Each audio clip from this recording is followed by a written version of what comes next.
simply to drag yourself up a mountain with a hammer. And that act of climbing, in the digital world or in real life, has certain essential properties that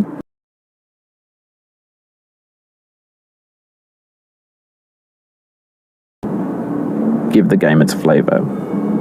No amount of forward progress is guaranteed.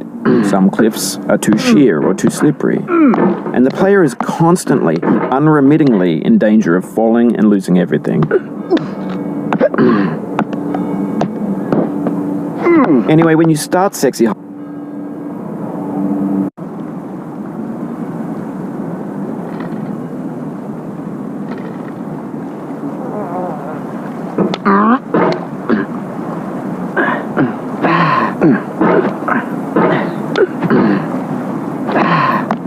there's no feeling more intense than starting over. If you deleted your homework the day before it was due, as I have, or if you left your wallet at home and you have to go back after spending an hour in the commute. If you won some money at the casino and then put all your winnings on red but it came up black. If you got your best shirt dry cleaned before a wedding and then immediately dropped food on it. If you won an argument with a friend and then later discovered that they just returned to their original view. Starting over is harder than starting up. If you're not ready for that, like if you've already had a bad day, then what you're about to go through might be too much. Feel free to go away and come back. I'll be here. Alright, thanks for coming with me on this trip. I'll understand if you have to take a break at any point. Just find a safe place to stop and quit the game. Don't worry, I'll save your progress, always. Even your mistakes. This game is a homage to a free game that came out in 2002, titled Sexy Hiking. The author of that game was Jazuo, a mysterious Czech designer who was known at the time as the father of B games. And B games are rough assemblages of found objects.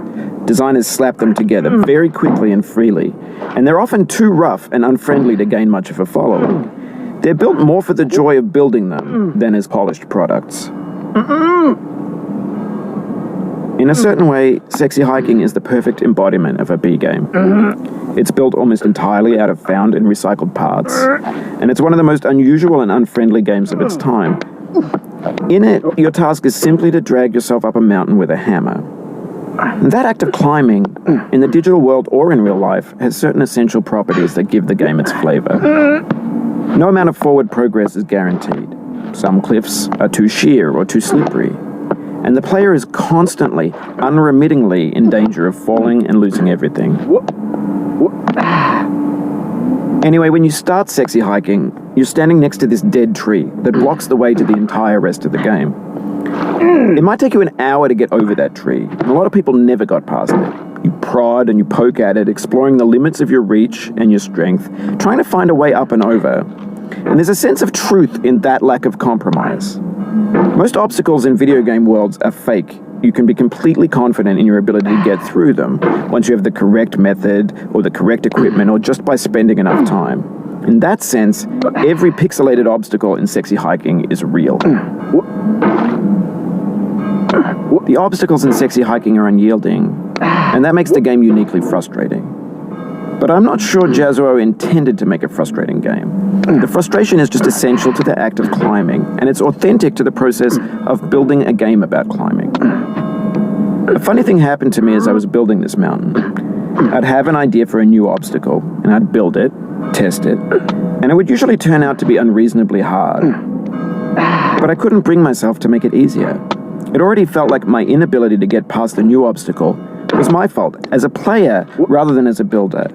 Imaginary mountains build themselves from our efforts to climb them, and it's our repeated attempts to reach the summit that turns those mountains into something real. When you're building a video game world, you're building with ideas, and that can be like working with quickset cement. You mold your ideas into a certain shape that can be played with, and in the process of playing with them, they begin to harden and set until they're immutable, like rock. And at that point, you can't change the world. Not without breaking it into pieces and starting fresh with new ideas. For years now, people have been predicting that games would soon be made out of prefabricated objects, bought in a store and assembled into a world. And for the most part, that hasn't happened. because the objects in the stores are trash. I don't mean they look bad or that they're badly made, although a lot of them are. I mean they're trash in the way that food becomes trash as soon as you put it in the sink. Things are made to be consumed and used in a certain context, and once the moment is gone, they transform into garbage. In the context of technology, those moments pass by in seconds. Over time, we've poured more and more refuse into this vast digital landfill that we call the internet. It now vastly outnumbers and outweighs the things that are fresh and untainted and unused. When everything around us is cultural trash, trash becomes the new medium, the lingua franca of the digital age. And you can build culture out of trash, but only trash culture. B games, B movies, B music, B philosophy. Maybe this is what digital culture is. A monstrous mountain of trash, the ash heap of creativity's fountain. A landfill with everything we ever thought of in it. Grand, infinite, and unsorted.